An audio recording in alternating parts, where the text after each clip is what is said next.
This episode is brought to you by Bellator's Publishing, bringing stories to the world that last forever. Today on Faithfully Fantasy. The letter that Theophanie says, "Why don't you just ask me?" I know the answer. I think she knows the answer because it happened with Lilith.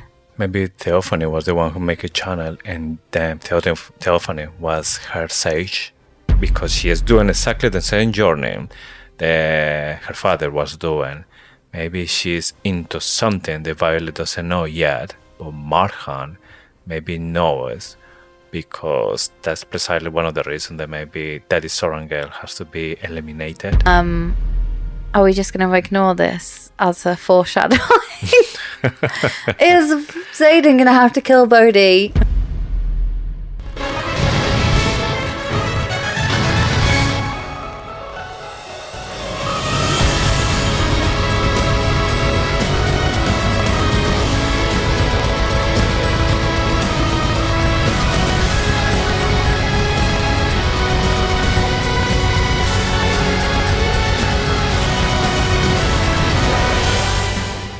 Hello and welcome to Faithfully Fantasy, the husband and wife podcast talking all things Onyx Storm. I'm JC. And I'm Sean. And today we cover chapters 43 to 45. And just heads up, we use strong language, express passionate opinions, and explore complex themes. This episode will contain spoilers from all three books, as well as snippets of information we've had from Rebecca Yarros since the release of the third book.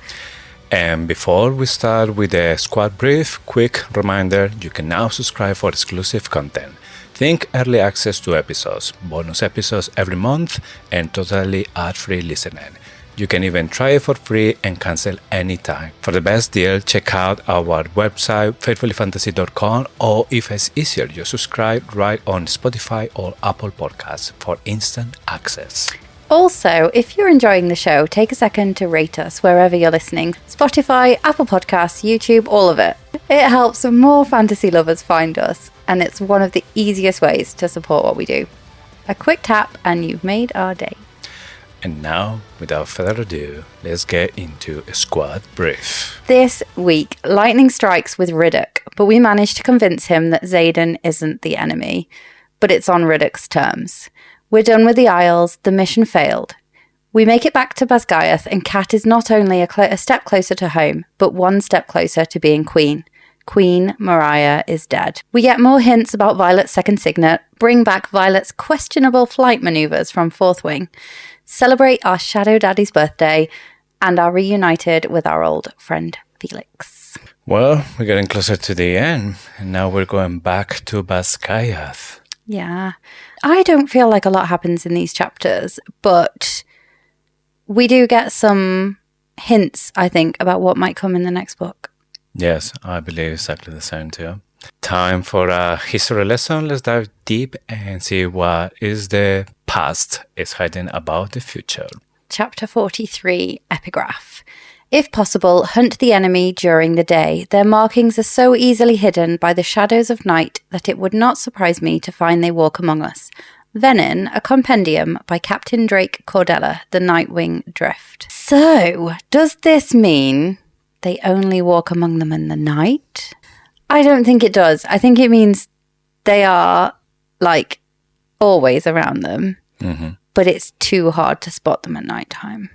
It's a little bit complicated because what does it mean? Physically, you can notice the difference of the venom when it's in daytime. Maybe you can see more like the veins or something. If you look really closely. Mm-hmm. Yeah. Because this just makes me wonder, is there any other character we only see at nighttime and we haven't noticed yet? And this is maybe like a hint to maybe tell us that, yes, this person is more likely to be a Venin. Oh, I wish you told me that before. I could have done some research. And still in my rereading or everything, so I'm going to keep an eye on this kind of stuff as well. Yeah. Also, just isn't it funny that Drake is the expert and he hasn't managed to spot that he is traveling with a Venin? I find that so funny. Drake, he's quite clearly distracted by a certain mirror Sorrengail, I think. He's not looking. He just does not believe that Zayden would be Venin. Yes. He probably think because Satan has been always fighting against the Venin, that maybe for him it's just unthinkable that Satan will channel to turn into the stuff that he's been fighting for so many years. Yeah. Also, this epigraph made me think about when Xaden asked Violet to, or not asked her, he tried to teach her the difference between his shadows and the night shadows. That kind of, they're harder to find in the dark, but Xaden needs Violet to be able to find him. Yes. So there's just a bit of a throwback to that. Yeah. So let us be suspicious, because I used to think that, yes, it's just because he's a shadow wielder. But now this epigraph is like relating Venin with shadows or darkness. Dark wielders. Yes. So maybe that's the hint, because there are dark wielders that wield the dark as well, somehow, like a laser magic for the Venin. You know? Can't be seen. Yes. So we're in the forest, and Violet is doing her absolute best to convince Riddick that Xaden is a good person. She's saying Basgiath would have fallen if he didn't kill the sage, but he didn't kill the sage. Just nobody knows yet. I keep forgetting on this reread that they still think the sage is dead. Yes, it's a little bit strange, because we're saying that Satan, he just turned to Venin to protect Violet, but in that moment, he was basically trying to survive. So maybe he was thinking he will die, and that will kill Violet. But when he defeat, I was going to say, Berwin, nothing changed for the exterior, because the Venin and the Wyvern, they're still fighting. They didn't even knew what happened in that fight with Berwin and Satan. So he didn't change anything for the other people. It's not like, oh, the leader is dead, then the other ones are retreating or something. Yeah, that's a good point. It was the wards coming back in that stopped everything. Yes. Yeah, but we knew the sage wasn't dead. I mean... Yeah, we, from the first time that we read Iron Flame, we knew that he will come back somehow, somewhere. Yeah, when someone dies off screen, it's not really a death, is it? We learn via Riddick. This is where Riddick's research and all the stuff that he was doing comes into play. So we learn that an Asim is no longer physically able to deny the call of a sage. And this is really, really important, because Berwin later, and we'll talk about the dream later, but Berwin says he has ways of making Xaden comply. But this is kind of evidence that an Asim is not able to resist the call of the sage. Xaden isn't an Asim yet, but by the end of this book he is. So is this kind of foreshadowing that the next book, Xaden will have to do the bidding of the sage, whether he wants to or not? He's going to have no choice but to do it. That's going to be the interesting part for me, if he's going to do it even when he doesn't want to do it, or he's going to do it and he just had no objects about it. He just do it. Yeah. Like soulless at this point. Also, Riddick says that there's no recorded cases of initiates walking away. So every single initiate either died or progressed to Asim. Do we think there's any initiates that are still under control or walked away? That epigraph about there is no cure, there's only control. Somebody has to be in this point. It's just delaying. There's maybe it's not completely an Asim. So at this point, I don't know if we were talking about Lilith, or could be Brennan, or maybe they were talking about both. Jack. I think Lilith walked away. I think she channeled once. I think she walked away. I think we've got proof that she channeled once. The story on presentation day. That is the most suspicious story from the Imperium series. And that's the thing that made me think constantly, she was a Venin, or she is a Venin. She's not a Venin, she's dead. She's definitely dead, but I do think she walked away. And I think Theophanie, and we'll get to it, the letter, but it is worth talking about now. The letter that Theophanie says, why don't you just ask me? I know the answer. Mm-hmm. I think she knows the answer because it happened with Lilith. Yeah. They were so connected, weren't they? That I think that's how she knows how to either walk away or what the control is. Yeah, maybe Theophanie was the one who made a channel, and then Theophanie was her sage. And trying to get her, and she... So she knows how she resists it. Yes. Yeah, that's what I think. Because I am convinced that Lilith channeled, but I am also convinced that Lilith is not a Venin, or was not a Venin at the time of death. She wouldn't have been able to die that way, surely. Anyway, we'll get to that bit, and I'll say it again. I'll really want to hammer home that point today. I'm also surprised that more riders don't reach for the power to save people they love. Mm-hmm. It just feels like, I don't know who wouldn't do it. It's weird that Violet wouldn't do it. Like, if there was any threat to my children, or you, or my parents, or my sister, like those people that you just could not live without, of course I would steal the magic. Well, Violet, she was a little bit under temptation when she was but she didn't do it. Does that make me a bad person? Yeah, it probably does, doesn't it? Straight away you would be a Venin. If my family and friends were in danger, yeah, I'm pretty sure I would. I mean, if that's the only way to save them, basically just sacrificing yourself because your humanity or everything that makes you, it will die when you turn into a Venin. Yeah, so how is it that more Venin are not doing that? More riders. More riders, yeah, but more Venin aren't the same as Zayden. Yeah, I don't know if it has to be something about the signet. If your signet is not that powerful, maybe you are not so aware about the power within the ground. Because with Jack, he has to find a Venin to teach him how to channel from the ground and everything. But Zayden and Violet, they are like aware of the power. They can see it. They can feel it.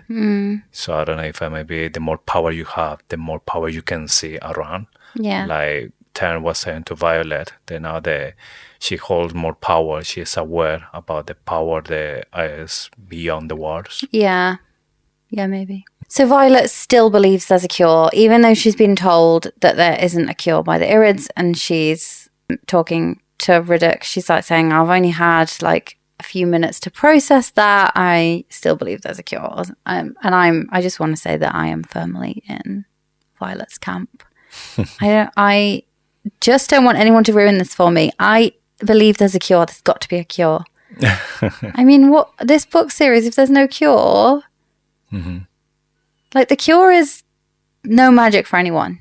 I'm gonna stick with what we said last episode.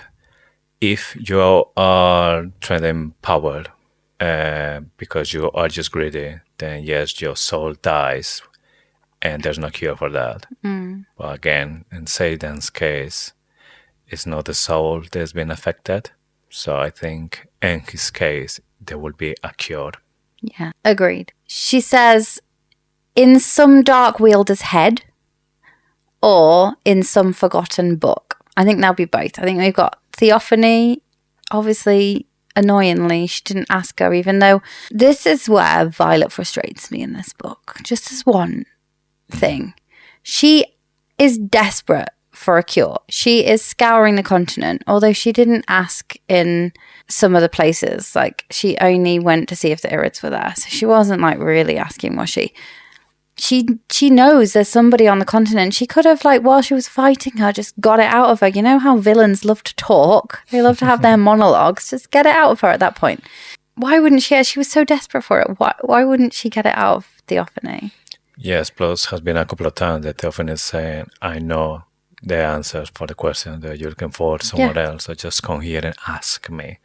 So why not just like, oh, well, fuck it. I'm going to see what she can tell me. And I don't think she would ultimately tell her. I think she would be like, channel and I'll tell you. Channel, reach for it and I'll tell you. So I think maybe Violet does know that. But we don't see her push Theophanie in that direction. Or come with idea like she did Herodotus to, turn the stuff her advantage. Yeah, which she could do. Yeah. But she's scared of Theophanie, isn't she? So. Yeah, so I think for Violet, the thing that is the most scary thing for Violet, that she thinks Theophanie is a lightning wielder, that she's been decades just training that power. And she knows that she is no match for such a great power. Yeah. Talking about lightning, Violet strikes the tree. And Riddick being like, oh shit, now that's going to be worse. Xaden's going to think we're doing something. Which is confirmation that now they know every time there was lightning randomly is because she is with Xaden. Yeah, they know. Oh, how awkward. Yes, but I love that part when Xaden is just it's not big enough strike. And Riddick is like, just to be clear, we're not doing anything to provoke that. And Xaden like, yes, I know. Firstly, I trust Violet. Secondly, it wasn't a big enough strike. Yeah. This is also the part of the book where we get another one of the quotes Rebecca Yarros shared before the book was out. So it was the "I will save him" quote, and it was replaced as "I will not die today," crossed out of the Book of Brennan. I will save him. Interestingly, Violet doesn't seem to be winning this argument at this point, so she hasn't managed to convince Riddick. So she does a 180 and she changes tact, which is quite clever. She's like, we have to keep him on our side. Imagine if he goes to the other side, we're all absolutely fucked. And this is like a change in direction. She's like, I can't convince him that he's still a good person, so I will convince him we have to keep him on our side. Because it's like keep your friends close but keep your enemies closer type argument.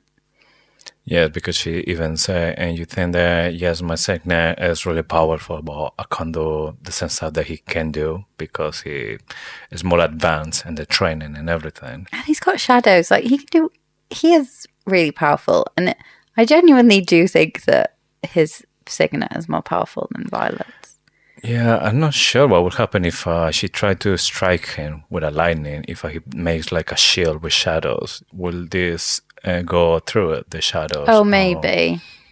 Because light against, shadows. So that is the only thing that I can give it to Violet. She has just one strike, but it's like the strike. Yeah, and she is getting better, isn't she? Like, yes. Previously, you would think she was not that powerful because she couldn't control it. Yeah, before she was more like a cowboy, so she was just like shooting everywhere, hoping that she will hit something. Well, like Bugsy Malone. Yeah, but now she is just like with pies. Sorry, she's not like a proper sniper. So one lightning, one death. Yeah. Riddick gives her an ultimatum and says, all the people that currently know are on Xaden's side, so they're going to take his side, even though Violet tries to convince them they're actually not. They are trying to convince her to run. But he says, where's the line? Like, you've got to set a line. And she says, if he hurts me. And I actually asked our listeners whether this line was a good line to set, and they overwhelmingly agreed that it was. It was like 80% agreed that this was a good line. Mm-hmm. I was questioning it because two things.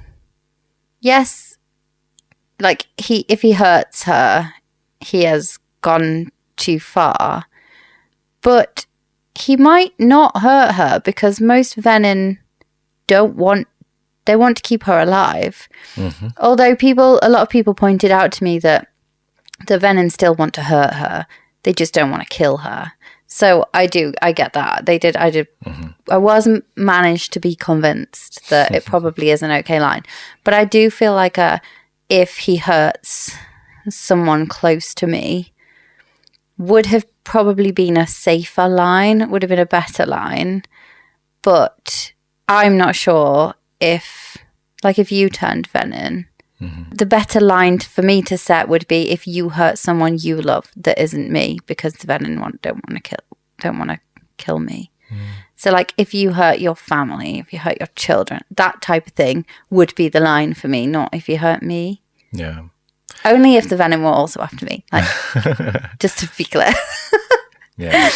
I guess maybe Violet thinks there is more than one way to hurt, not just physically, but emotionally as well. Like, if Zayden takes Violet and put her in like in a trap, and then he's the one who delivered her to the Venin. So or if physically, it's not hurting her. If he throws his birthday present back in her face. Like emotional hurt. Yeah. What? I thought it was nice. I don't want this shit thrown at the face. No, before you had to receive, no. I want the shit.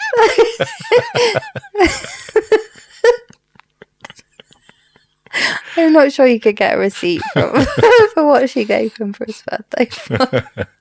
So Zayden arrives at this point. I think Riddick's kind of convinced though, isn't he? He's saying you've got to tell Rhys, Sawyer, Jacinia. That's it. Yeah. But Zayden kind of agrees with Riddick's ultimatum, and he's like, "Yeah, fair enough. That is that's fine. Do you want me to tell Brennan as well?" And we later find out he does go and tell Brennan, if Brennan didn't already know. But Zayden Dane as well. Wants to turn to Dane, and like, nope, not here. Yeah. So this is interesting, that bit, because nobody trusts Dane still. I do, but you don't. No, not fully. I still thinking there will come something that he's just preparing. I don't know if intentionally. That's the thing that I want to make clear. I don't know if he's doing it. He's just going to fuck up because he's an idiot. Like he's going to be as bad or worse than the dad, or is the dad who's controlling him. So he's just a puppet that he doesn't know what he's doing, and then he just reacts. You know, like the Asim with the sage. Yeah. This is interesting because the biggest argument against Dane being bad is that Zayden reads his intentions and trusts him. He doesn't trust him, but he trusts him enough to say, "What about Dane?" So if he is being controlled, which I know we've talked about this before, but if he is being controlled, you wouldn't have the intentions of a bad person. Yes. So that would be a way of like bypassing Zayden's intense skills. Yeah, that's interesting. Not thought about it like that, because that's the biggest argument against it. Whenever, yes, but even we're talking about this and this bonus episode that we had about it. At the moment that when Zayden was reading the intentions, his intention was to take Violet out. Yeah, get Violet out of here. Yeah, that was like the present. I need to take her out. I need to keep her safe because she's important for the mission that we're doing right now, whatever. Yeah. That was the intention. It's still a valid point. She's important to keep alive for the Venin. Yes. Yeah. But I do think that he is en route to redemption. Yeah, I think maybe it will be more painful for the readers if we find out in the end that he is doing bad things, but it's not because it's his fault. He's being mind controlled or something. Yeah, by Kath, and he has to kill Kath. The dragon or the father, because there's still something going on with General Athos and the Venin. Oh my god, he's an idiot, isn't he? Right, anyway, moving on. So Zayden thinks he's failed. He's the reason the mission failed. We came all this way and I shouldn't have come. I've ruined it. I genuinely do think he made the difference with Leothan. I still keep coming back to this. I think that the fact that Violet wants to cure him and not kill him and is still able to love him even though he has turned Venin, I do think that shows that humans have evolved, and it's not all about kill. Although Violet does do her fair share of killing, I think it's an important sign, and I do think it makes a difference. So anyway, that's the end of our Isle trip. It's the end of our holiday. Holiday's over, guys. Have to go home. So on the way back, they mention that they don't think Theophanie is going to know where she is, but then again, she shouldn't have known where she was the last time. How did she always know where they were? How do you think she knows where they are? That's an interesting question, because if you remember the very first time we saw Theophanie in this book, she was in Basgiath. Violet saw her for a few seconds and then she just disappeared, just like that. And we saw that behavior as well with Berwin when they were about to attack Rison. He is the one who disappeared. So it's like they are distance wielded, because in this scene, she was basically following them and she managed to arrive first in Basgiath before then, and she delivered a letter. So how she's doing that? Well, we know that she's distance wielding, but she can't have been distance wielding on the Isles because there's no magic there. Too far, isn't it? Unless you don't need magic where you're going, you only need magic where you come from. But then how would she get back again? There's so many things that it's still not completely clear. Because we know that Venin can't channel when there's no magic, because Zayden couldn't. Well, unless they maybe had like a snacks. Yeah, a little like snacks. a bag, full of alloys or something. They can channel from that. Venin snacks. Yeah. Yeah, that could have worked, couldn't it? Because we do know that he channeled on Deverelli because of the alloy. Yeah, but the interesting part as well is when Theophanie was doing this distance wielding, the walls were in Basgiath. So how she was doing, because the Venin, apparently they shouldn't have power. No, but she could have given her letter to Panchak. No, but I'm talking about the beginning of Onyx Storm, when they were trying to rescue Jack Barlow. She was inside Basgiath and she disappears. How she's using this much power. Yeah, because they did say only lesser magic worked, didn't they? But maybe if you're just so powerful. Yeah, maybe if I just... But, if you're already on the inside, maybe... I don't know. Again, if you're a sexual Maven, if you can just wield that much power, you will go straight away to attack Basgiath by yourself. Because we will see later on that just 12 of them destroy a full city. I'm not sure I fully understand how the wards work. I feel like there's some holes here, but there's hopefully there's holes in my knowledge rather than holes in the plot. But you're right, like it's not clear what the wards actually do, because some people can channel within the wards. It feels to me that it's something to stop the dragons rather than... Yeah, because remember what Jack says, the words not working as they told us how it's supposed to be. Yeah. So it's not, maybe, like you said, maybe not against Venin, it's more against dragons. Or we've been saying from long time ago, maybe the worlds have been designed just to stop the dragons channeling from the sky, make them channel from the ground. Yeah, something like that. So we're back in Basgiath. Violet received a letter from Theophanie that she'd been following them. And then we got other news as well, a sad one. The cat is one step closer from the crown of Paramil because Queen Mariah is dead. Yeah, when she first got that information, because she got that earlier, didn't she? And she's like, is Serena Cordella alive? I genuinely thought her sister was dead. Yeah. Like the first thought was sister, and then I was like, wait, is it Takaris? I just never thought it'd be Queen, because the way it's written, like one step closer to the crown, obviously it could mean the Queen's dead, but my first thought was Serena. The person that you had in front. Yeah, and then I thought, wait, Takaris, and then... Yeah, I just didn't think Queen Mariah until the end. I was obviously being stupid and just like rushing through it, but... For me, it was a surprise because I really liked Queen Mariah when we met her. And I thought we would see more of her, and she was like such a great ally for Violet. Mm-hmm. So I was expecting more from her. And then when Queen Mariah is there, I'm like, oh, shit. Mm. Yeah. And that was the end of chapter 43. Yes. Memoirs of Luzbel. She loved him. She lost him. And he came back. But wasn't completely him. She feared him. She fought him. But she fell for him. Memoirs of Luzbel.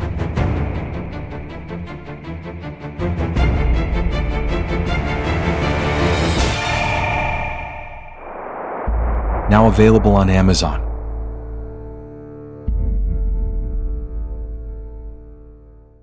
Chapter 44. Epigraph. Buckle up. This is one of the most important epigraphs in this entire book, in this entire series. Mm-hmm. I am sure of it. Right. I've read this so many times. Your Majesty, unfortunately, I can find no law that supersedes the Unification Scrolls, the provincial commitment under Queen Alondra the Bold, 207.1, consolidating the province's armies under the Queen's standard for the Poromish conflict, expired with the Second Erasure Accord, and control of all forces should strike through, must return to the provinces from which they hail. I recommend demanding, strike through, asking for a new provincial commitment covering our current conflict. The provinces will never agree after the rising conscription rates. My advice, do not anger Tyrandor's Duke, who now commands the largest portion of our army. Strike through. Screw this. Strike through. I hate my job. Strike through. Unsent drafted correspondence of Colonel Agatha Mayfair, Royal Archivist. Yes, the first time when I saw this epigraph, I'm like, wow, that is quite long epigraph first. It was nearly a whole page. And then really strange because you straight away okay, there's so many clues here because those strikes, what she's trying to say, what is the message here? I think people thought it was just too long and complicated and moved on. Why is nobody talking about this? So, the reason I think it's the most important is that this is proof that the army is already fractured. So with the Second Erasure Accord, they essentially overwrote the original law from when there was obviously a queen at the time of the original Poromish the conflict between Navarre and Poromil. That said, all provinces of Navarre form a central army. With the Second Erasure Accord, and Xaden knew exactly what he was doing, and so did Brennan, whoever was drafting this Second Erasure Accord, they knew exactly what they were doing. That essentially overruled that, and now all conscripts, or all citizens who fight in the army from a particular province, are essentially their own army. So Xaden knows this, and we know that he's already trying to pull that stuff. He's saying Mira, she's based at Erasure, so she is Erasian. All the Erasian riots kind of are part of my army. Mm-hmm. The others don't necessarily know that yet. So those who are fighting in Lucerus, those that are fighting in Moraine, etc., they all form separate armies now, essentially. And so it's definitely going to be a conflict between Navarre and Tyrandor. Mm-hmm. But what Navarre is, I'm just not sure anymore. Because the Navarrian army, it essentially doesn't exist. You've got several pockets of army. Yeah. I think this is really important. And I read it. It took me ages to understand it the first time I read it.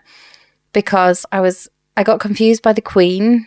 And I was thinking, wait, the Queen, and it says Poromish in there. So I was thinking it was Mariah's archivist. And it just took me ages to understand. But it is the archivist of King Tauri. Yes. Advising him, but then being like, oh, this is just, there's nothing I can do about this. It's just totally dead in the water. Mm-hmm. And he's like, you must demand. And he's striked that out because he's realised King Tauri has absolutely no authority. Yes. For me, what is clear about this epigraph is the delicate situation of King Tauri right now. The one wrong movement, and he will have a lot of provinces or even just Tyrandor against him. Yeah, and he's in his is the smallest province. Yes. He's in, what's it called? Chaldear. Chaldear, yeah, yes. Tiny. Yes, and for me, it has been proved that we will see a second revolution from Tyrandor. And I don't know if I will be Tyrandor the first one to start this attack or something. But yeah, the days for King Tauri, I think, is just dwindling. And this is why I don't necessarily think Auric is going to be king. I think Auric is going to be a general in the army, but I feel like, one, Auric has made it very clear he doesn't want it. And two, I do think that family is on the way out. Like, you see things like that, don't you? You see the end of a... Yeah, you see that in real life. A king is just replaced, and then it's just somebody that, maybe has some power, some money, but has to go to another country because they don't want them in the same nation. So I think maybe Auric is going to be maybe the cleverest or all the Tauris, because he will stay in the army of Navarre. He will stay in Basgiath, while maybe King Tauri and Holden, they will have to move to maybe one of the islands or somewhere else when they can stay safe. Yeah, I don't know that. Yes, I think Auric wouldn't be the general of... I don't think there is a Navarian army anymore. I think he would become a general of the Tirish army or something like that, because he fully fights for Eurasia, doesn't he? He's part of the revolution. Yes. Yeah, I just the continent is already broken, and this goes back to what the discussion at the Hedotis dinner table, where Kat said those two have the ability to break up the continent. So we start this chapter with all the people who went to the islands. They are being interrogated for at least 12 hours. They're being separated. They are in separate rooms. And it was maybe looking bad until General Athos, for some reason, he says that he was really annoying because Kintari was forgiven to everyone for all of this because he was just happy that Auric is back and he's fine.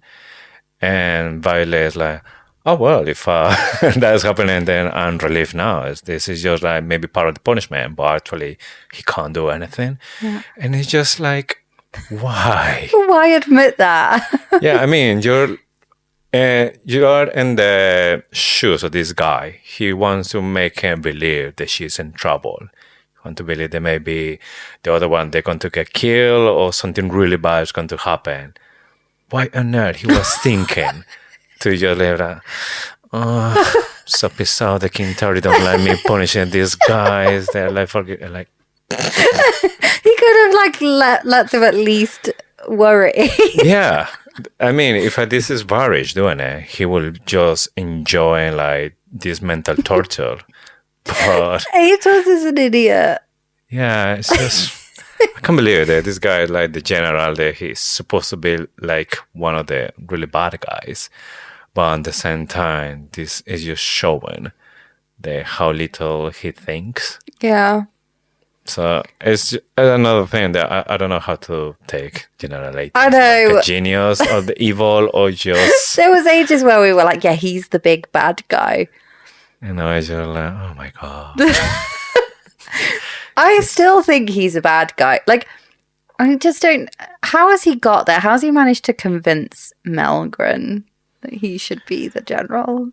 I think he was just in the right time with the right people because he was consulted with General Sorrengail. So maybe everyone was thinking, this guy is the guy because he was always with General Sorrengail. So he must know everything about this place. So he should be the one to run this place. But he actually is useless because even General Sorrengail has to send us away because he was having such silly mistakes. Yeah. But during the interrogation, Markham is there as well.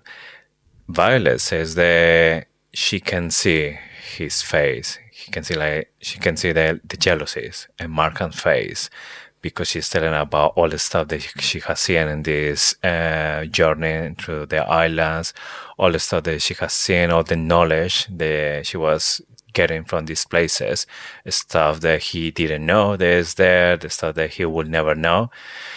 And she was like, yeah, just like my father.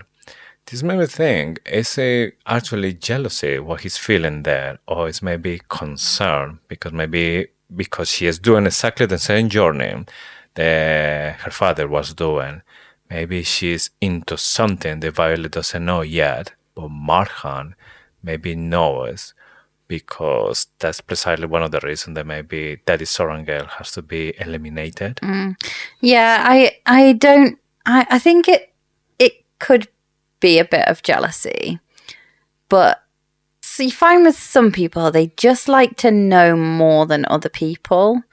And like mostly with secrets and things that are like, you know, when you find out somebody's having a baby or something, and the first thing someone says is, "Oh, finally, now I can talk about it."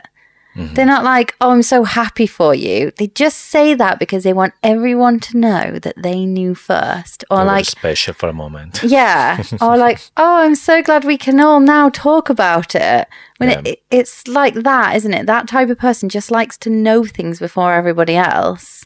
Doesn't matter what it is, but it's as long as it's a good juicy secret. And then the first thing they'll say when everybody knows is, "Oh, finally, I don't have to keep that a secret anymore," just to let everybody know. Anyway, I feel like Markham's one of these people, and he knows that so he's been keeping all these amazing secrets about the Venin, and he's like, he knew it all. And now more people know more secrets than he does. And he's losing control, and I think it's that. I don't know that it's a jealousy. I feel like it's a loss of control and a humiliation type feeling. But I like your take on it too. That's different in that we still think that he eliminated Daddy Sorrengail. Yes, I believe that he's been involved in the mysterious death of Daddy Sorrengail. That somehow he managed to poison him. And that's why his heart failed. But for me, obviously, you talk as from the knowledge that you have. For Violet, she might think that, it must be jealousy because she knows him, that he loves secrets, he loves to have the control of everything. But there's so much secret that she doesn't know, and that maybe it's affecting her, that she's just like proud of herself because she's just thinking, "Oh, he's just jealous because I knew all of these things." But maybe he's just like, shit, she just fell on the same stairs, she will find out in the end, boom, this. Yeah. Okay, so after this interrogation, we're going back to Battle Brave. So we are there with Vera. The first thing that Violet noticed is the map, and half of Cropland is all red, which means they has fallen in Venin power. And she can't understand how that happened so fast and with so little Venin, because she doesn't think that just a few Venin can overtake them that much land. And actually, there's some people that say the same that no, it's impossible. They just 12 Venin when they're saying manage to take the city.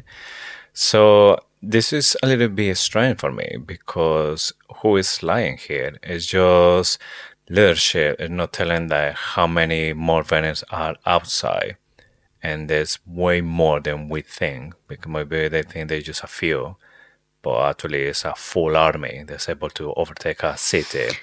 Or it's just that they're not saying how much power they have, because apparently only 12 managed to kill more than 20,000 people. I've got another idea. So I get the question's slightly different, but this is like the land drained. So the land is being drained now, like rapidly. I wonder if outside the wards, the dragons and the griffins are channeling from the ground, but the magic is wilder and they can get more of it. So they're contributing because they're fighting on the other side of the wards, and they're also draining the land. So I wonder if the fighting and all this magic fight is actually draining the land quicker because they're outside the wards. So the wards must do something to, yes, they stop it channeling from the sky, but do they also limit what they can take from the ground? So dragons are more powerful outside because the magic feels wilder and it's stronger and you can feel it beneath their feet.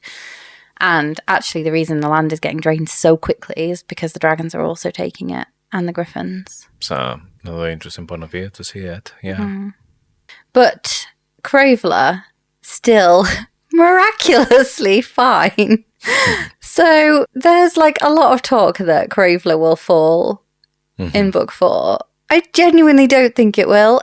My question is, when will people start getting suspicious of Takaris? He's now the king of Boromir, and he's still sitting down in Crovler. Yeah. Unarmed, and well, it's not unarmed. He's got his flyers there, but you know what I mean. Yeah, if the Venin, they just want to go there, they can just destroy everything, like piece of cake. But they never go there. They never go there because he's bloody Venin. Yeah, Terwin. It's so obvious to me. Yeah, Terwin. Yes, it's incredible that nobody ever, like, in this book are thinking it's a little bit suspicious that Takaris is always living in this massive palace, like no massive weapons or army or anything to defend it, and nothing happens. And they've like skirted around him. I know that it's like, no offense to Cornwall, but if you wanted to get anywhere in the UK, you wouldn't go via Cornwall. And this is very niche. Like, you got to understand the UK geography. It's like right at the bottom. It's a beautiful place, and that is like, yes, it's touristy, but mostly unruined because it takes such a long time to get there. And I think Corden is the Cornwall of the continent, and you go there on holiday. But yeah, I feel like it's so obvious that if he's not Venin, he's blooming made a deal with one of them, hasn't he, to keep his house safe? Yes, it's definitely has a deal with the Venin. Either he is one of them. Bowen. Yes. Terwin. Or they had an agreement. Gus know what he is trading with the Venin, and change that they're not going to destroy the city or don't do anything to him. But it's definitely something that is just cleared. Yeah. So in this battle brief, we start to seeing the wyverns and the Venin. They just appear from nowhere. They can't understand how, because there were a few of them. And they start to seeing was because there was a storm. The storm was moving to the city, and they were flying within the storm. Yeah. Then Violet started to put all the pieces together, and then she realized that Theophanie was the one who was with them, because she is a lightning wielder. And she will be able to manage all the lightning, so they can fly safely, because Violet said that she could do that. Theophanie is an expert. She could do even more than her. Well, yeah, but we know she's not a lightning wielder, don't we? We know she's a weather wielder. But at this they point, don't know that. Yeah. At this point, we all knew, or we thought that actually Theophanie was a lightning wielder. Yeah. That she was Violet match from the Venin side. And yes, this was something that maybe we start to see how powerful she was, and then we start to see that she was a Maven. She's not just a regular Venin. She has to be a Maven to do this kind of stuff. After the battle brief, the thing they're talking, so Rihanna was pushing Sawyer to make him go back to the flying field. Sawyer is still not sure about it, because it's the climbing the dragon that he's still saying that he's not sure. That he said that if he is sit in the dragon, he think that he will be fine, because he's just working with the tides. But it's the climbing that he's still not sure. And Violet is telling him that I completely understand, because this place is just pushing the people to be perfect, and sometimes you are not fitting that standard. So Violet understands very well, and she offers the help. There is anything that she can do, just ask. And I think this is when we start to see that Sawyer understands why Violet is saying it, that she actually wants to help, and later on we'll see that he actually takes her word. Yeah, this whole thing made me really suspicious of Sleeg. Not in a bad way, but just like, Sleeg is definitely not 10, and Sawyer says Sleeg is not 10. He won't make adjustments. Yes. Especially when he took the risk of bonding with a repeat. I Do you think Sleeg brings that up all the time? Feels like Sawyer's got a complex about it. Do you think Sleeg is like, oh, the repeat? Or feel like Sleeg is really serious and maybe as proud as Tern, but not as accepting as Tern? Well, Sleeg is a red dragon, and the red ones are a little bit temperamental. Angry. Yes. Not temperamental. Orange ones are temperamental. No, orange are unpredictable. Oh, yeah. So I think red ones are temperamental, orange unpredictable, green ones are like the wisest and intelligent. Black Brown are ones, boring. brown shit. Brown's boring. Blue, they are vicious, I guess. Black, they are just proud, too proud, I guess. Curmudgeons. So yeah, I don't know what I just got the feeling that Sleeg maybe constantly reminds Sawyer, and it felt like there's a few times where Sleeg isn't talking to Sawyer or isn't channeling to Sawyer, or it feels like there's something, and I wondered maybe if it's not bad, maybe it's not that he's ashamed of Sawyer, perhaps he's ashamed of himself because Sawyer lost his leg protecting Sleeg, and Sleeg possibly feels like he should have protected his rider, and that it's actually his own fault that his rider lost his leg, because I don't know, I just got some feeling that something was off between Sawyer and Sleeg, and perhaps it's that he's so proud that he's ashamed that he couldn't cover his own back, couldn't cover his rider's leg. Yeah, I had the same feeling. There's something going on between them, but I don't know if it's just because Sleeg thinks that Sawyer is just maybe disappointment because lost their leg and it's not a full rider anymore, or it's maybe because Sawyer is the one who is putting the excuses and he's not trying harder enough to go back to be a full rider. Yeah, I'm glad that he does get back on the dragon, but there is still a part of me that, like Rebecca Yarros said in the interview when we saw her in London, that Sawyer has a very important character arc and she's like setting that up. I don't think he's not known, like he knows now that Xaden is a Venin, and there's not 5 months between now and the end of the book. Is there? We really need to be on the lookout for the timeline, but time is going quite slow because she's saying in this stretch of chapters, she says she's only had her power for about a year. That is bonkers because I think Iron Flame takes place over about 6 months, doesn't it? Threshing is always the October 1st October, and then she took she channeled in February or March. Yeah, it's still winter. The very first time when she channeled, so it's right now the end of March. Fourth wing. Yes, in fourth wing. Yeah, so 6 months it took them to like December, didn't it? End of Iron Flame, and now they're only in March. When does this book end? That's the question. It's not long, is it? So Sawyer isn't the brother, basically. Yeah. Just trying to say. No.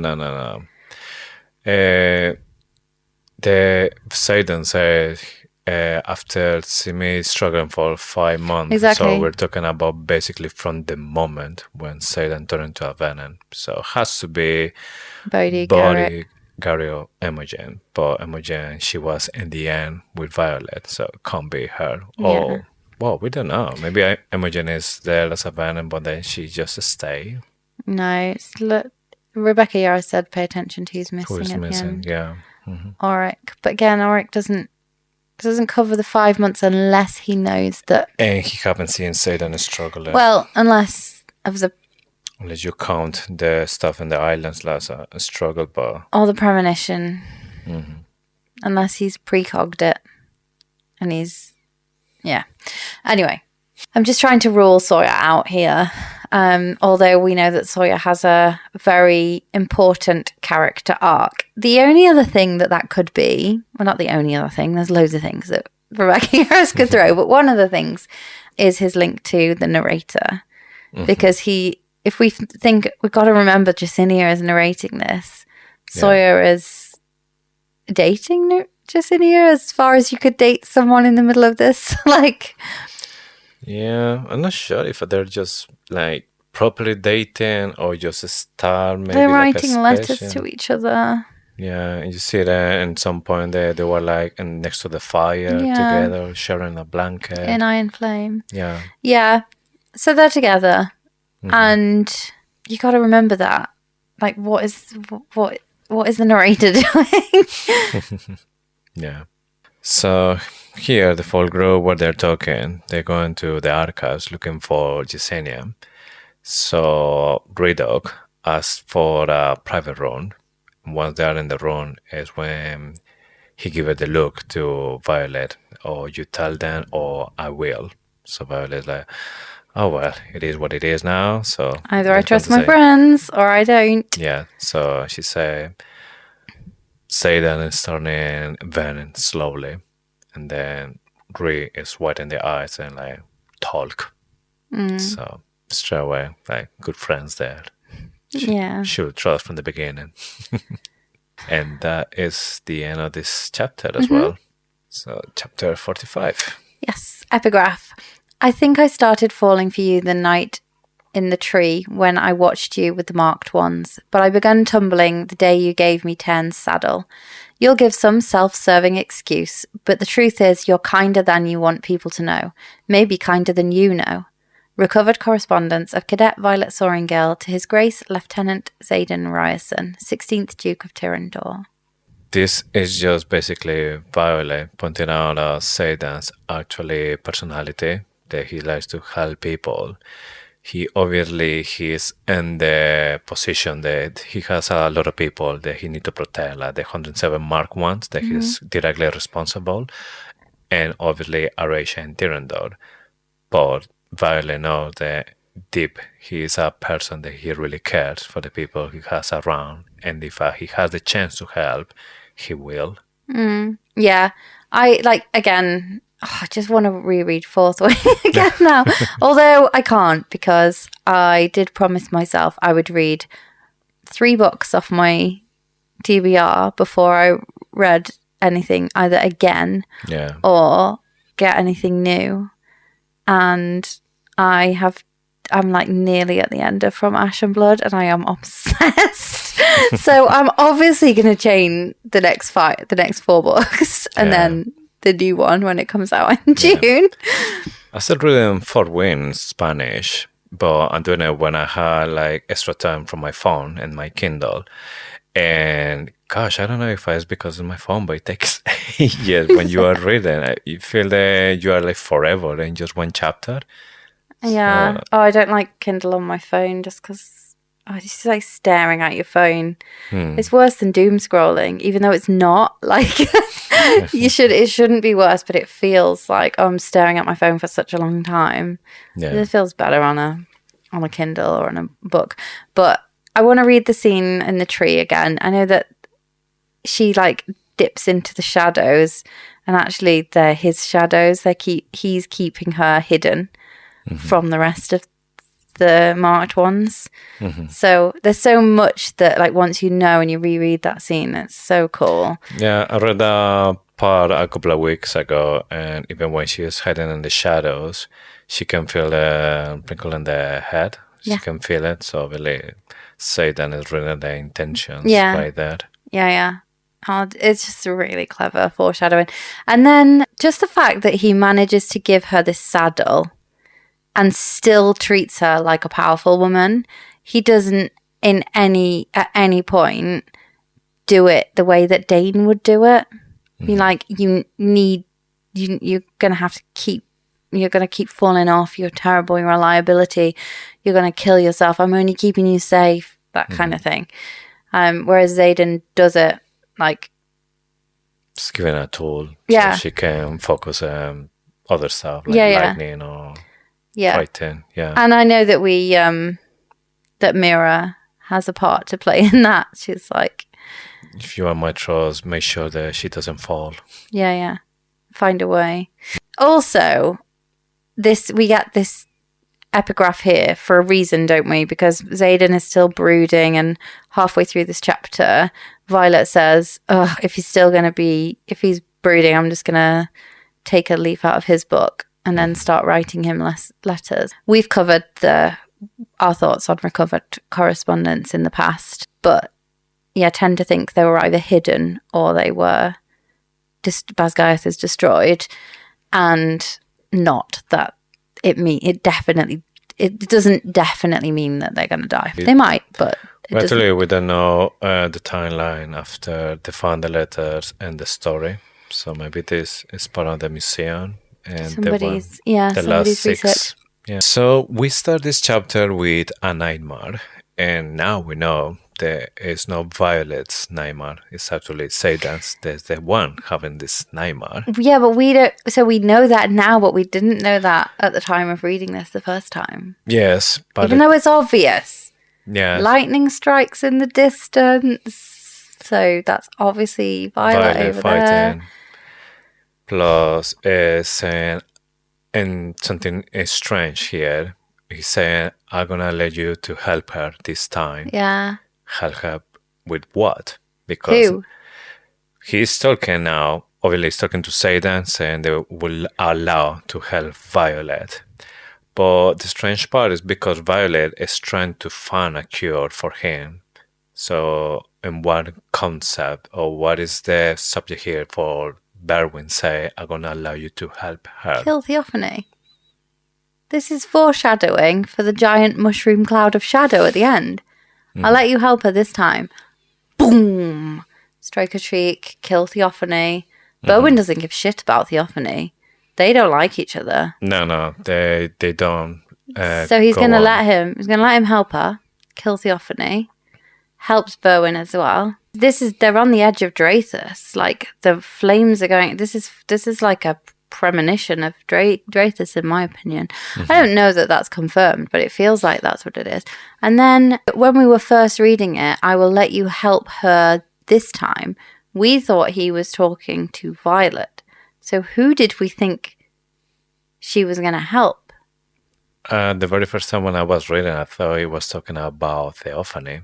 He was talking directly to Violet and say, "I'm going to allow you to help Theophanie. But it's like, don't forget that you are mine." Yeah, that's probably what I thought too. Yes. Yeah. But again, in this part now that we know that Satan is the one having this nightmare, Violet, she is only thinking, find the cure. She's not even thinking that much about Theophany. So that's why I'm thinking, at this point, what is Berwin thinking? There's Violet near that Satan can help with. Yeah.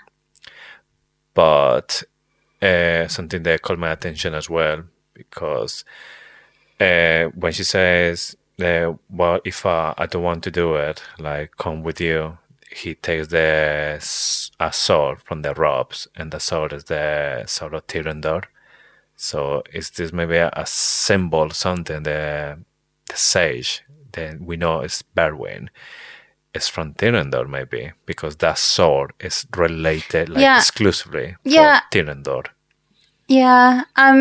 So we don't think that he is Xaden's granddad, right? Because is he not too old for that?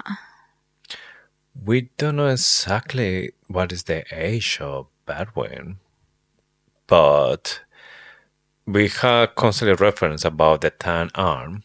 Yeah. That will give some reference maybe with Satan because he's tan as well.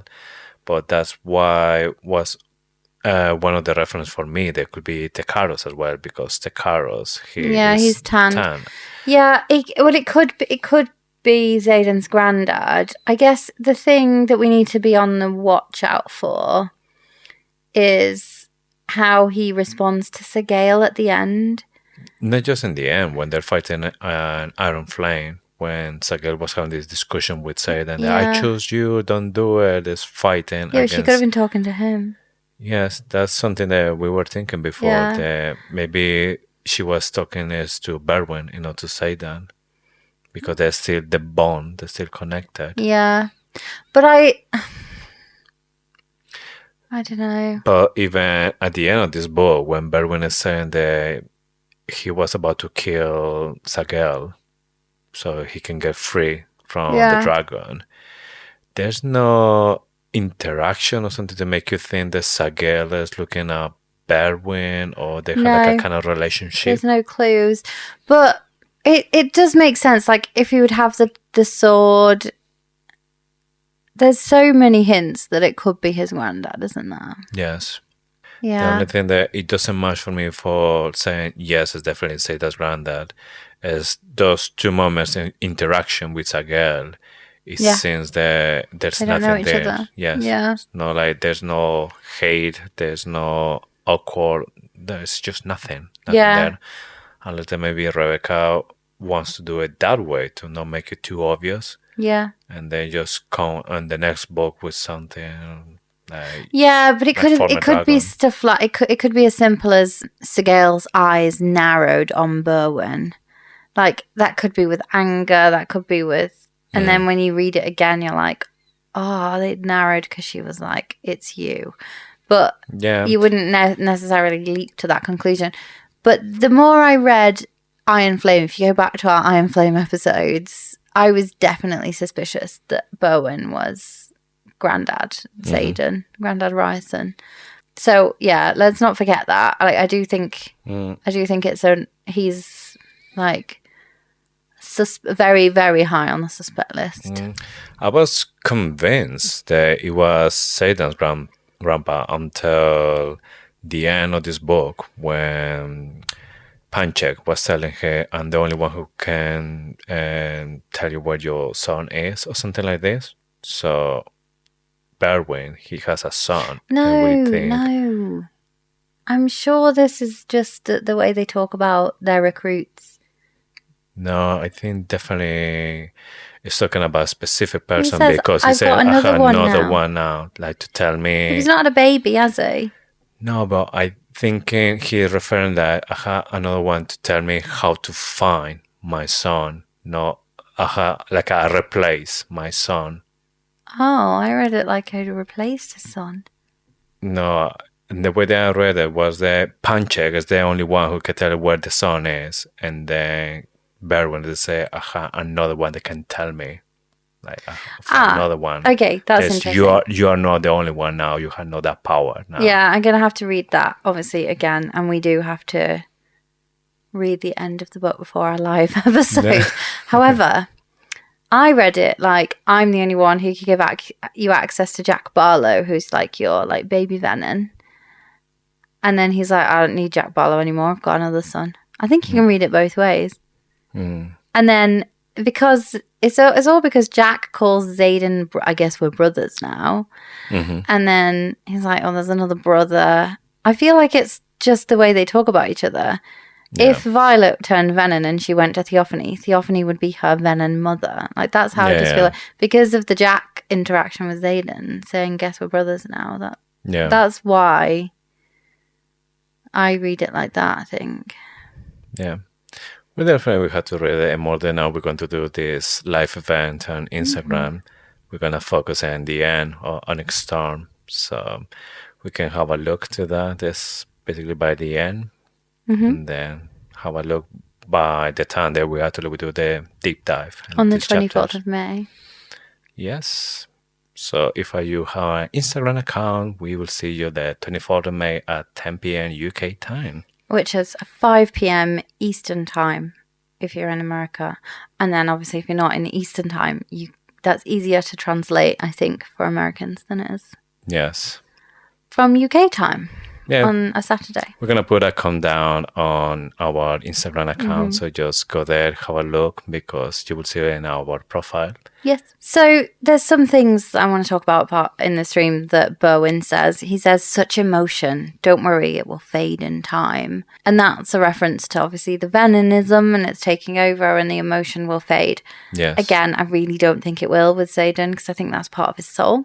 Just a more general point about this dream that I don't think, and we said earlier in the episode that possibly Theophanie was communicating with Lilith in dreams, and we do get at this flight maneuvers class that happens after this, we get reference to like circles under Xaden's eyes. Yes. And we've always had reference to circles under Lilith's eyes, so that could be a sign that she was being communicated to in dreams. I just come back. Sage. Well, yeah, I think only Berwyn can do it. But Theophanie was doing it maybe with Lilith. Yeah, but maybe. But when Rebecca Yarros talked about Violet's signet and said she's only used about 10% and there's only one person who can teach her, I feel like this dream walking is a signet, not a general Venin power like distance wielding. And I don't even think it's just dream walking. I think I'm convinced that she's going to be able to mind walk. I'm convinced she's a full intrinsic. She can go in someone's mind and manipulate their actions. And I think she's been doing it unknowingly. I think she can manipulate a dragon's intentions as well. Remember when we used to guess about Violet's signet, one of the it was maybe amplified, because when she wants something like really badly, it happens from somebody. So maybe that's something with the signet as well. If it's a mind walking, they're just going in unintentionally, and the mind of the person is asking for something or giving that push, make it do it. Rihanna, when she was on the other side of the door, grabbing the dagger, something that she never done before. But it was like looking at her and like, I need you to help me somehow. Or with Mira, when Mira trying to make her own ward, protect him when they were with Tekaros. I do think that those things were like stress, secondhand stress. I don't think it's to do with her signet, but I like the idea. Yeah, they're just getting like a little boost. And she didn't even realize about it. Yeah. So she wake up and then she realizes it's just a nightmare, it's not real, I need to just chill out, need to relax. Then she starts to feel the turn and they're sleeping. She can feel as well that Xaden is sleeping. So that's why she can go into his mind, because the shields are down, but there's a fog that I'm guessing that's how it feels when he's sleeping. But this made me think as well, if somebody is sleeping, obviously the shield will be down because it's now mentally put in dead. But then Xaden, with the intense power that he's getting, he will be able as well to maybe to see the dreams of the person, if the person had the shields down, because it's basically reading the mind or whatever is happening inside the mind. And if that person in that moment is dreaming, he will be able to hear it or see it. Yeah, I'm not sure that would work with intentions, but I do think his signet's evolved by now and he's starting to read thoughts. So I think yeah, I think he would now. As intention, yeah. Intention now. Intention, he will be snoring. Intentions, yeah. You do. I'm not sure you dream with intention. I think you just dream because it's your brain. Yeah. No, I'm talking about right now. His full intensive. Yeah. Yes. Yeah. So, yeah, that's really interesting. It comes back as well to the point about in the codex where it's like doing anything to a rider while they're sleeping is strictly forbidden. I think it just talks about killing a rider in their sleep is like punishable by death. But also kind of shows you how vulnerable a rider is in sleep because they're not able to shield. Yes. So it'll be interesting to see if I maybe say that he will be able to do it in next books. We're going to fly maneuvers and we see Kaori that he's back, and then now they're practicing a new technique that's basically they're flying in the dragon. They had to jump out of the dragon. They had to run. They had to attack, and then they had to go back to the dragon. So the dragon doesn't land. That's basically the part they had to do. There's a few people, they're doing great. Other ones, they have some broken bones. And Violet is the one that's saying like, oh shit, I'm not going to be able to do that. But then you see that she's cooking something with Tern. And then Tern's like cooking something with her, yeah. Yes. And they do, like you said at the beginning, some stuff that normally they used to do in Fort Wing. Yeah. Can we talk about what everybody does? Yeah. I want to go through them. Right, so Bodhi goes first. And Bodhi is nearly perfect, in Violet's words. Core banks around. We find out here that Core is, by proxy, we find out that Core is quite a big dragon because he can't turn around quick enough and he smashes the boulders. And while Bodhi does it really well, Core obviously doesn't. And then Kiri says like the smaller dragons have an advantage. An advantage, yes. And then there's this thing where she's like, oh, nearly perfect. And I forget how like amazing he is. And then Xaden says, well, he's my cousin. Obviously, he's amazing.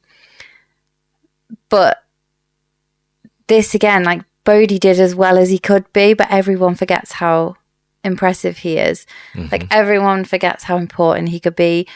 This is another tick in the Bodhi box for me. And although it's really minor, it's another tick in the Bodhi as the brother box. And she says, oh, maybe I chose the wrong cousin. And he said, it would be a shame to kill my last living relative. Yeah. Are we just going to ignore this as a foreshadowing? Is Xaden going to have to kill Bodhi? I'm just going to ask the question. Just going to say it. I mean, if a body it turns Venin as well, I don't know if he will be as strong as Xaden, because maybe that was one of the reasons for he to turn to Venin, so that maybe Xaden was under control, but then he will get just crazy. He won't be able to stop it. Bodhi is ultra powerful and nobody recognizes that. That's something that, you know, it's strange. We'll be so desperate to find out who is the new brother for Xaden, but we're not talking about what's going to happen to that new brother, because it's more likely it's not going to be exactly the same situation as Xaden, because this new brother, it was channeling maybe because it was hunger powered, because it wasn't enough what Xaden was doing. Yeah, exactly. So Bodhi might be bad. Yeah, it might loosen their soul. Like we never trusted. I say we didn't really trust Bodhi, did we, before? And now I just feel sorry for him. Remember from Iron Flame, when I found out what he was, his signet, I was saying, oh, this is going to be the perfect villain against Xaden, because now Xaden can't use the shadows against him. Yeah.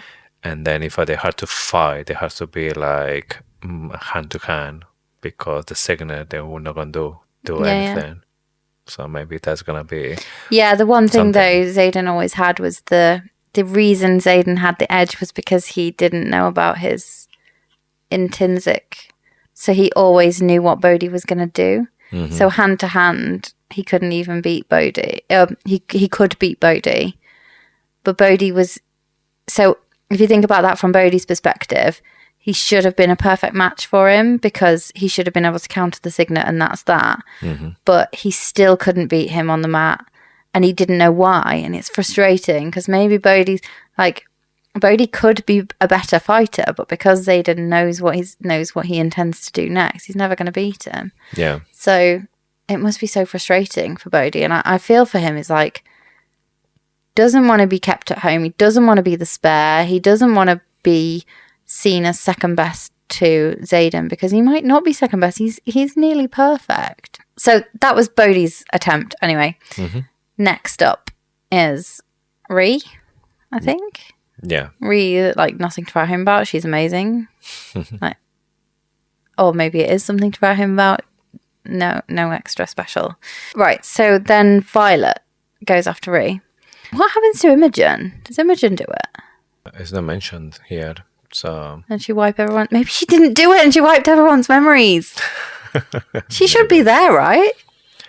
I think she was there, or no, I think she was in Battle Brave, but I can't remember see her. Maybe she She was my failed. memories. Yeah, maybe maybe she failed. Yes. And then she wiped was like, everyone's "Yeah, memories." I did amazingly. Yeah, I wasn't there. That's interesting. Another one. Yeah. So Violet went. What Violet does is Tan kind of flicks her off his back. Oh, she slides off his back. She's falling. Mm-hmm. He grabs her by the shoulders Yeah. with his talons. Like, I don't know how. Like, it's a massive dragon. It doesn't just puncture through the ribs. With the talons. Like, Yeah, grabs her. like, Yeah, the little tweezers, and then places her on the ground, and it does hurt her, and she like zappos the illusion, and then gets picked up again, thrown in the air, and then lands on his back. And this is exactly what they did after threshing, isn't it? yes. Well, that's what they used to do all the time when they were flying. She fall, she just grab and toss her in the air, put her in the back. Kaori looks like he wants to protest, but then Xaden he gives up. Well, Kaori said like, well, that's a little bit... It was unconventional.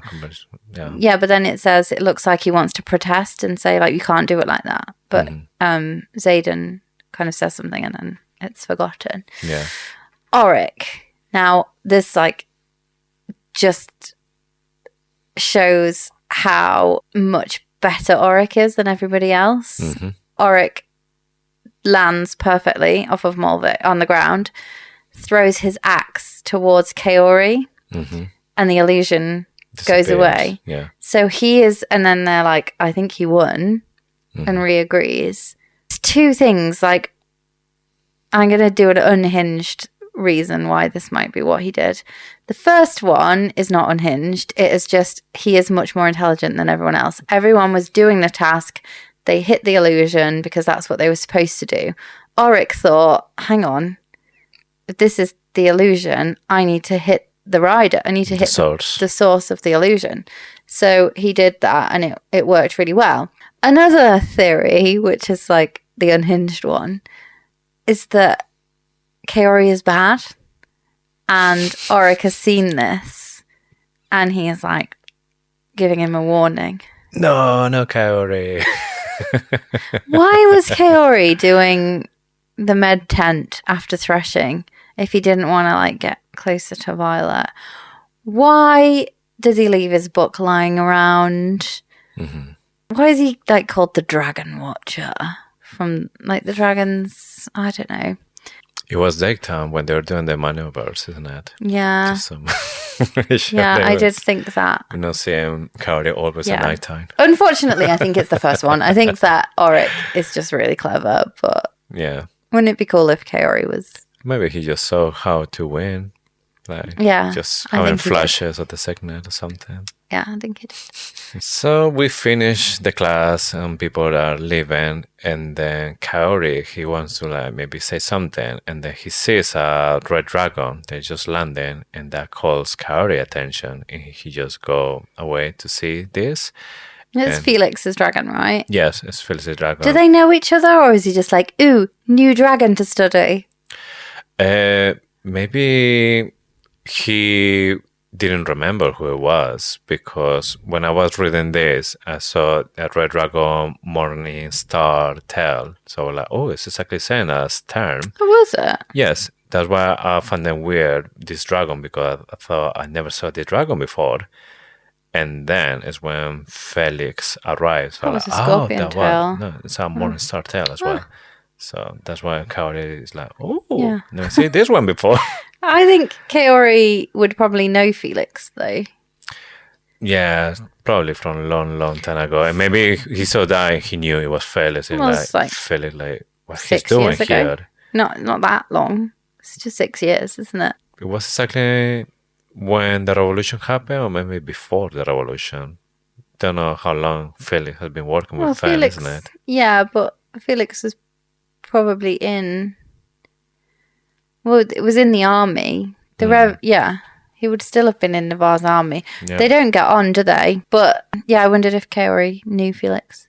But yeah, it's in this moment when Kaori leaves, the Violet takes advantage to give in a gift to Zayden because it's his birthday. And he gives her a piece of onyx it's coming directly from Arabia. So she wants basically to Zayden has something from Arabia with him all the time. Yeah. To make her feel at home. Yeah. This bracelet has got to come back, hasn't it? It's another one. So Mira has a bracelet now from Granny Daxton. Zayden has a bracelet. Like, at the very least, this is going to serve to remind him who he is at his darkest point.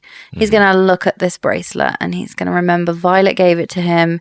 Erasure is his home. It's going to remind him of home. And he's on several occasions called Violet his home. Yeah. So it's going to, that is the very least that it will do in the series. I am sure of it. The very most, it could do more than that. So Onyx represents like protection. It represents like absorbing bad energy. And that's how why like people wear onyx in the real world. So why would it not, could it not protect him somehow in this book? Yes. You don't know kind of what magic is in Ryerson House. We know that it's like riddled with runes. So possibly there's something from the house in this bracelet. I don't think it's an innocent present. I think it's going to play a bigger role. And the size of that role, I mean, it could do anything, couldn't it? But yeah, in my opinion, as a minimum, it's going to remind him of home. Yes, something that we need to remember about Zayden, he with all his this kind of bad guy vibe and all that kind of stuff, he's actually a person that he really keeps the stuff that means something for him. Yes, like he's keeping the blanket from his mom, he's keeping the stone that given the mark when his father was executed in front of him. So this gift from Violet, there's gonna be something with a lot of heavy sentimental value for him. So yeah, I think as well that it will play a bigger role later on. So as we said before, the Red Dragon from before, it was Felix. So he arrives. Zayden and Violet, they're really surprised to see him there because he was saying before that he will never go to Basgiath. But he has business to do there. So first thing, he given a missive to Zayden when we found out that another wyvern crossed the walls in Arabia. And this one managed to go closer to the previous one, which is saying that the walls are failing, the wyverns are noticing, and they're getting closer and closer. So that's another of the reasons the Zayden is so concerned, because he knows that time is ticking. Felix, another of the reasons to be there is to train her, because she's not getting anything from Car. And Violet's feeling a little bit guilty and say, wow, though you didn't have to come here because I can go there in a month. Then I had to go to Arabia for training. There isn't a month. And yes, that's what Felix says. And she said, oh. Yeah. So we still don't know what Felix... And I know this is bad and we're supposed to talk about the wards, but I am so intrigued by Felix. Why do I think he's so attractive? Do you know who... Attractive? Yeah. He's like slightly older, isn't he? But I don't know why. I like, he's just so cool. Like, Felix is just so cool. You know who... Like, I'm excited to see who they cast as Felix. This is a really weird thing to say. We also still don't know what his signet is. Yeah, has to be something with metal, I guess. But yeah, I think either that, or I still think he could be a truth-sayer. I found that really suspicious when Violet was just telling his stuff just like that. Yeah. Like secrets. Yeah. And he was just like expecting that she will say that. Yeah. I don't mean a truth-sayer like a lie detector. I feel like one that you just like, he can get them to tell secrets. And that's how he knew about the revolution. That's how he knew about the Venin. Like, he was dangerous. Maybe that he was banned. Yeah. Being Basgiath. We do know that he was one of the 6 most powerful riders in Erasure. And we still have the, like, epigraph that says truth-sayers are more dangerous than Intensics. There's got to be a truth-sayer. We don't know what Suri... We know Kylan is a Aguarian. Aguarian, yes. Yeah. So I just want to learn more about Felix, not just because I think he's obviously an attractive man, but he's just so cool. Yeah. I mean, it reminded me a little bit of Tarn, to be honest. For me, he's just the human version of Tarn because he's funny sometimes as well. When he's talking with Violet. Yeah. And yes, that was the end of the chapter.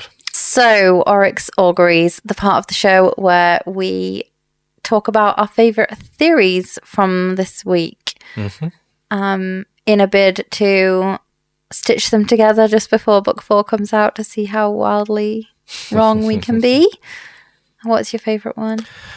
I'm thinking that sword means something from Berwyn. So I'm guessing that he is from Tyrandor, or he's related to Tyrandor. Yeah. Zayden's grandpappy. No. No. I would be disappointed if it's going to be Zayden's grandfather, but somebody related to Ryerson House. Maybe not by blood, but somebody important from Tyrandor. What about yours? Favorite unhinged one is that Kaori can't be trusted. My favorite, I guess something I want to see more of is the bracelet. I like the idea that the bracelet is going to remind Xaden of home and that of Violet and of chocolate cake on the roof. Although, as Violet says, it's a bit too soon for chocolate cake. You know, it's his birthday. Yeah. So, sticking with the theme of precognition, shall we look at the epigraph for next week for chapter 46? Yeah.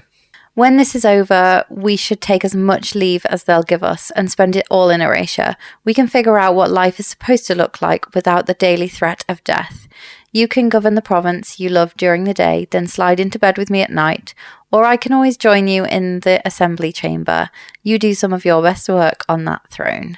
Recovered correspondence of Cadet Violet Sorrengail to His Grace Lieutenant Xaden Ryerson, 16th Duke of Tyrandor. I wonder what she's talking about. We both a grin. So we can dive into that next week, can't we? I mean, it's obviously that she wants another session on my chair. Yeah. Shall we enter the interrogation chamber? Okay, let's go to the interrogation chamber. Last week, we asked, we've been to all the Isles now. Which army do you want on your side? Oh, definitely the one from Dune. For me, those guys are just the elite of army. If they manage to beat Satan, they're just amazing. I mean, if it's not because Violet was intervening, but hand to hand, that beefcake will just defeat Satan. No doubt about it. What about you? So I wouldn't pick them because they're only out for themselves. We found out in the past that they pulled out because they weren't getting what they agreed for. I think they're sly. I think they don't actually care about the outcome. They just want to get what they want. So I think you choose poorly. You asked me which one will you choose. I chose this one. There were no conditions. Well, not like which one would you choose? I'm not changing the rules. I'm saying that I feel like your choice is bad. Okay, why will you choose? Zelna, 100%. I'd rather be lucky. 40,000 strong troops as well, and they're coming to fight. And we know that the negotiations went more strongly in the favour of Oryx. So I feel like you want somebody fighting because they believe it's the right thing to do, not because they're going to get something out of it. Well, this just reminds me that I seen from 300 that you need to bring soldiers, not just people. They're not that good. Wait and see. Let's see how they do because they're going to arrive soon, aren't they? In book 4. Well, we don't know because if other people from St. Nisan, it took God knows how long to arrive in the Yeah, well, other they're going to have to continent. come on boat. Have they even got How enough many boats? boats? They have to wait to come back and then bring more. Well, we do suspect that the Zelny have managed to harness the power of the water somehow, so they might be able to get here surfing. quickly. Yeah. From Yeah. Arrive into Cord. yeah. They might be able to ride on the Kraken. Yeah. That one as well. Yeah. Right. This week, it's Zayden's birthday, and it's too soon for chocolate cake. What are you buying our Shadow Daddy for his special day? You can custom make him something. You can buy him anything. Modern world or Navarre. Anything. Okay. Sky's the limit. Something that I need to think about. Yeah, well, you got a week to think about it. Okay. That is all for this week. Don't forget to follow us on Instagram and TikTok at Faithfully Fantasy Pod. We're most active on Instagram, so come and join the conversation. We'd love to hear your theories, so if you've got a theory, send it our way. We always try to give credit on the show and on socials because, let's be honest, the best theories come from all of you. And with this, we have just one more thing to say. Thank you for listening to Faithfully Fantasy, the husband and wife podcast talking all things Onyx Storm. We'll see you next week with more theories, more deep dives, and of course with more Faithfully Fantasy. Bye.